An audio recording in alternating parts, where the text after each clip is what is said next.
My name is Owen Davey. For my professional development, I have chosen to focus on Standard 3 of the Australian Professional Standards for Teachers in 2018, and it's descriptive of effective communication in a classroom with the use of verbal and non-verbal communication.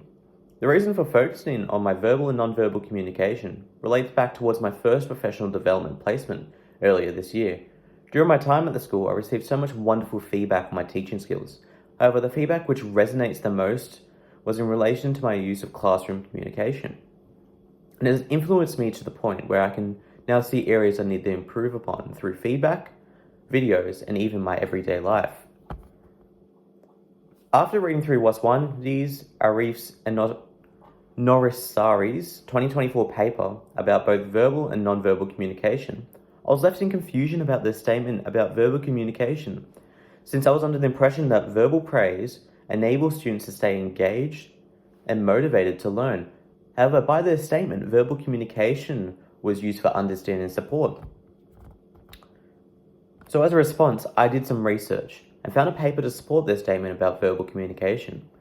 A study conducted by Zhang, Du, and Deng in 2021 supports their claim that verbal praise and motivation lowers in effectiveness over time, with less than 50% of students continuing to pay attention in class despite the positive verbal communication.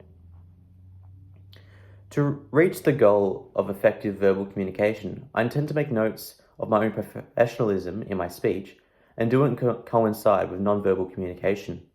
The reason for this is due to my first professional development, where the teacher pointed out that my professional dialogue needs improvement to speak in a way more suited for a classroom.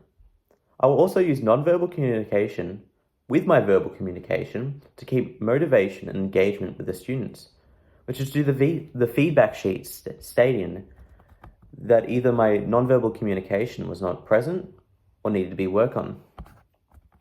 Continuing with non-verbal communication, it is used for engagement and motivation, and a study conducted by Bambaru and Shorapori in 2017 explores non-verbal communication and found it is vital for a teacher to learn, especially when in a large classroom with a large amount of students, since they are more attentive to non-verbal messages, since students need to reflect on their own actions when they are being spoken to non-verbally.